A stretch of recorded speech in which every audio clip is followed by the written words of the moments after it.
like this view better. Let's go.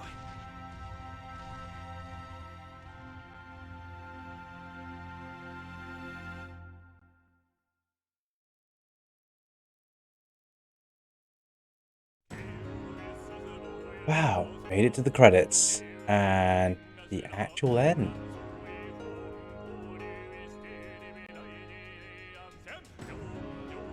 And the music is still really good. Well, that was really fun. I really liked it. If a tad on the long side for me. I must do what, 101 hours or so? So, that is Metaphor completed. Right, time for thoughts, I suppose, and a little bit of review of the game. So, I'll cover 4 main points and then touch up the average between a lot of them. And I'll just reduce the sound on that for a little bit. And over here, so I can actually hear myself. So, story. What did I think about the story? I haven't actually written any notes for this game, so I'm going purely by memory. Story. I think it was a good story overall. It was relatively straightforward. It was structured. I know Frank Old Daniel has thoughts on that as well.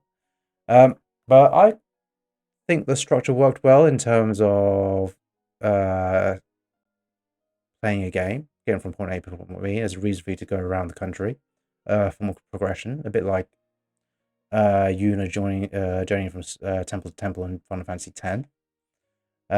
So in that part, from the gameplay perspective, it made sense to have the story written like that. So it was rather straightforward. There's a few plot twists here and there in terms of political engagements and how your party went about things. And I do like that Luis realized it quite late in the game that he was telling the truth the entire time. He has never once lied, and he was just based on about it. What I would have liked though is his motivations. He was a pretty strong villain, but you don't really know his motivations other than him just being a big bad guy throughout almost the game. You only really learn about them close to the end, and I feel like they could have made that a little bit more obvious about halfway through the story. That way, you might be able to emphasize on why he's doing this and everything like that, and it creates a bit of a more of a quandary between your characters, and them thinking whether they're doing the right thing. So, yeah, but it was straightforward, so it was good. The weakest point, where it got a bit silly, was probably the explanation for merging the soul of the prince with the prince. I mean, it's JRPG fair, but there is magic everywhere and all like that. But that bit was, to me, it felt like a bit hit or miss, a bit far fetched, as it were, but as far fetched could be in a fantasy setting. It's like they were grasping at straws was to come up with some sort of reason for this to happen. But overall, though, everything else was great. Like the hidden secrets of the world, the things behind humans, the elders' origin, and even near the end, where Luis reveals, pretty much lays everything out bare. Yeah, I enjoyed the story. I'm not sure how if I would enjoy it playing it a second time, and I just want to skip a lot. But overall, yes, I think it was good, and I would give it a 8 out of 10, personally. There are improvements that could have been had, but overall, it was satisfactory. So, I just type this down so I remember what I said.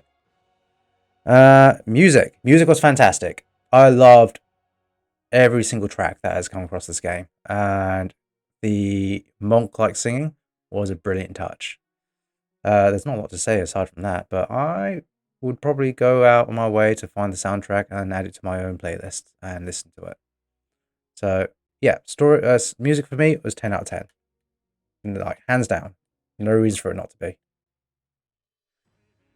Graphics were good. They use the cel shading technology for anime style visuals, so nothing wrong with that at all. I think they were very clean. The animation for the cutscenes was very good, and all the artwork was brilliant as well. The style of the menus was very similar to Persona 5, and I liked all that. Um, is there any downsides to it? I don't think so. Um, yeah, I don't think there's any real downsides to the graphics. It is what it is, and it serves its purpose, and it's very well presented. So graphically, but is it a masterpiece? Is it like? Well, you just talk. It's stylistic, isn't it? It's very different. It's not trying to go for realism. So in terms of style and what they're trying to achieve, I think they did very well. So I'll give that a 10 out of 10. Gameplay. Uh, Gameplay was really good. I also enjoyed it. Let's start off with the actual battles themselves. So battles themselves, turn-based stuff, summoning and creating your own cocktail of archetypes to form your final party. Really flexible, really liked it. The mag controlled your progress throughout the entire game, and you had to be very careful about what you picked. The experience as well, but I never felt like I was behind. I didn't need to grind too much. I did a little bit here and there, and that made I can feel this difference in strength later on. I feel like if I hadn't gone out my way to defeat the final 3 dragons, the optional ones, and the secret boss, if it was a secret boss, the Luis fight would have been a lot harder than I experienced. Um, I did have to restart it once, but overall the fights were very easy. So it was very well paced. So I think the system wise, that sort of progressed quite well. I didn't have to go through hoops in order to enjoy the game, which is nice.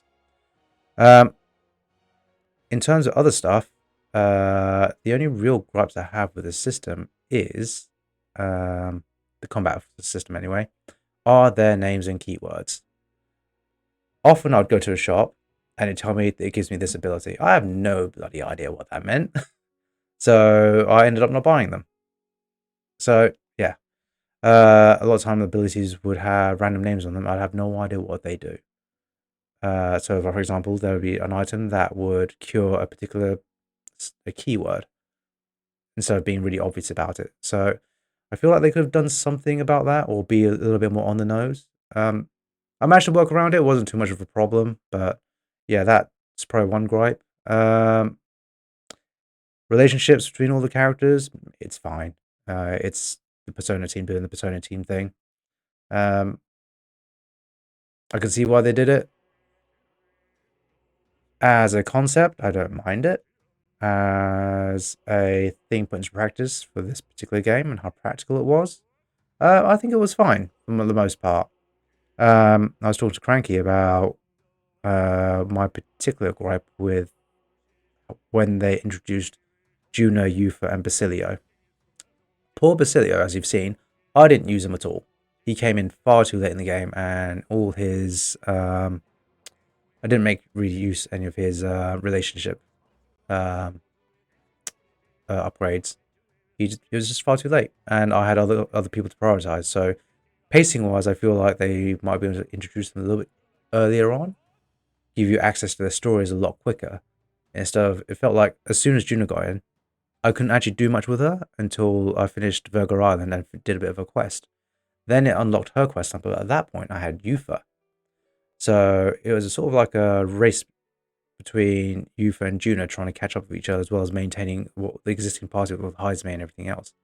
And then as I was just getting to the top of that or getting a handle over all that, Basilio turns up. It's like, I just don't have the resources to deal with you, Basilio. So I'm sorry, you're a great character, but your archetype was all physical and it just didn't feel like it's worth putting him into the party or spend any investment into him when I had everyone else doing pretty well, which is why I kept everyone else.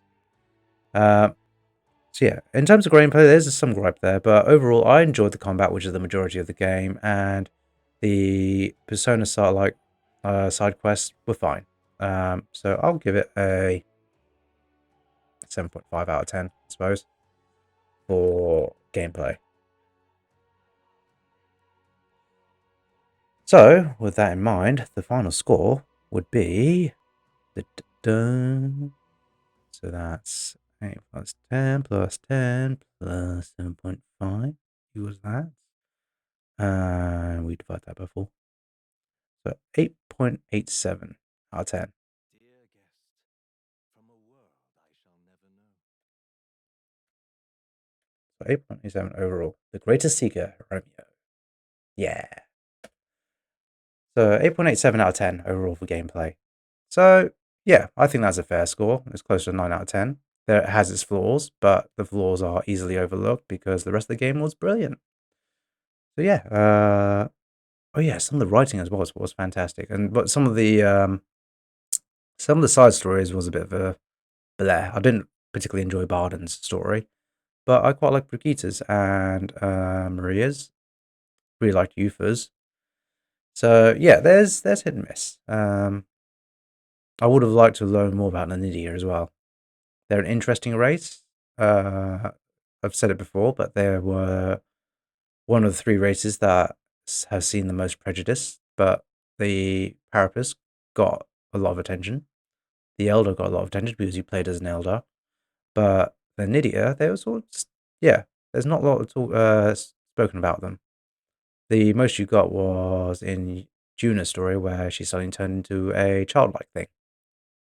And Alonso briefly touched into what Nidia was, but not very much. So that's basically it. I would highly recommend this game. Would I play it again? It's a very long game though, so if you play it, you are very much committed. I don't think I did too much in the way of grinding, and I don't think I went out my way to speak to everyone and explore every bit of lore that's available, and it still took me over 100 hours. So it is quite the time investment, but if you're willing to put that time investment in, I would highly recommend this game. Yeah, solid stuff. Yeah, and that's where it is. I'm also a bit sad that I didn't stop the recording. So I could separate the videos out. But hey, I'm gonna have to do some video editing because of that. Boohoo. Or maybe I could highlight it out and then download that separately on Twitch. That'll do. That's actually probably a better way of doing it. So yeah, that's where we are. And that's probably where I'm going to stop the recording because we're now done with Metaphor.